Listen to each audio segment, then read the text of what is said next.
think when a layman like myself, somebody who's not in the finance industry or the debt collection industry, when I hear about debt collection, my first thought is to think of something very Orwellian, like they're going to come and collect from you and find you. But it's a system. The baseball hat. Yeah, exactly. The baseball. Yeah. And on the other hand, though, the more efficient that system is, in fact, the better it is for good consumers. The easier it is to get loans, the easier it is to service them and to deal with the creditors.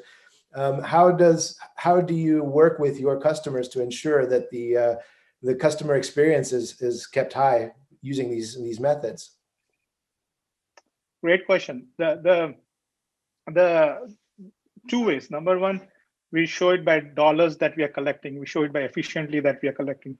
Yeah. The second thing is the number of complaints that they get reduces dramatically. Mm-hmm. The third way also is you have to understand that if you're calling a customer 10 times versus you're calling a customer one time and collecting more dollars, which has got more consumer experience? Yeah. Who wants to get called 10 times today?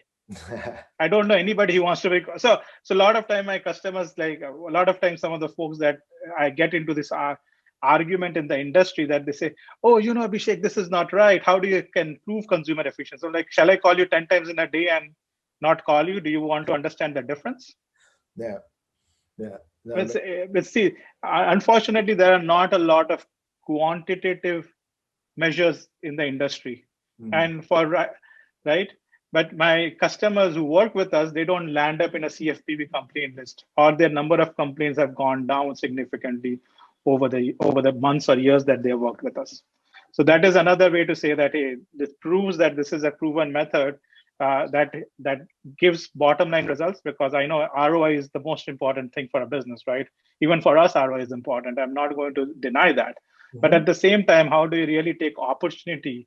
And in order to take that opportunity, and I just want to bring back that conversation that you have to do things differently. Yeah. Be willing to do things differently, right? And be willing to do it in the right way. Mm-hmm. See, there are hundreds of companies, thousands of companies that can send an email to you, email to any customer.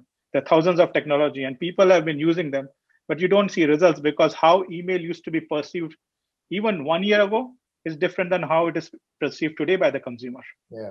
Yeah. And that is the reason you need a different approach. You need a different partner who can understand what is going behind the minds of the consumer. Yeah. Right? It's just not, and if I would be a collector and I would be doing this for 15 years, the first thing is, hey, pay my bill. Yeah. But now just saying pay my bill has no value. And I cannot just keep saying pay my bill 15 times and somebody is going to engage with me. Right. So the rules of engagement have changed. And that's what our product does. It continuously evaluates pre-COVID, during COVID. I call it post-COVID or post-lockdown, however you want to say it.